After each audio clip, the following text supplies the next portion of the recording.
Hello my dear student, all exam হেল্পছিলাম পক্ষ থেকে আমি মোহাম্মদ আলামিন।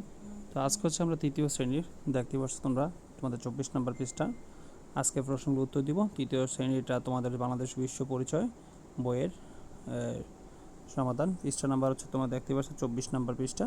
তো এখানে ফার্স্টে তোমাদের 4 নাম্বার হচ্ছে বঙ্গবন্ধু শেখ মুজিবুর রহমান সম্পর্কে ডিটেলস বলেছে এখানে।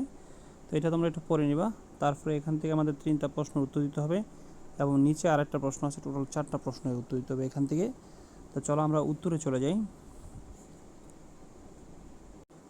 তো এখানে কিন্তু তোমরা দেখতেই পাচ্ছ প্রথম যে প্রশ্নটা। তো এখানে ফার্স্টে প্রশ্নে কি বলছে একটু ভালো করে দেখে নাও, অনুচ্ছেদে পরে নিচের প্রশ্নের উত্তর দাও। প্রথম প্রশ্ন হচ্ছে বঙ্গবন্ধু শেখ মুজিবুর রহমান কত সালে কোথায় জন্মগ্রহণ করেন? উত্তরটা আমরা নিচে দিয়ে সুন্দর করে দিয়ে দিয়েছি। বঙ্গবন্ধু শেখ মুজিবুর রহমান 1920 সালে তৎকালীন ফরিদপুর জেলার গোপালগঞ্জ মহকুমার টুঙ্গিপাড়া গ্রামে জন্মগ্রহণ করেন। তারপর দেখো 2 নম্বরটা, তিনি কোন কলেজে পড়াশোনা করতেন? তারপর এখানে উত্তরটা হবে বঙ্গবন্ধু শেখ মুজিবুর রহমান কলকাতার ইসলামিয়া কলেজে পড়াশোনা করতেন। তারপরে এখানে তিনি কত সালে 6 দফা দাবি কথা বললেন? 1966 সালে তিনি 6 দফা দাবির কথা বললেন।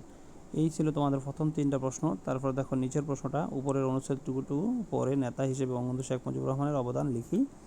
প্রথম 3টা বাক্য লিখতে হবে এখানে। প্রথম বাক্য হচ্ছে বঙ্গবন্ধু শেখ মুজিবুর রহমান পাকিস্তানের প্রতিষ্ঠার পর পাকিস্তান সরকারের নানা অন্যায়ের বিরুদ্ধে আন্দোলন করেন।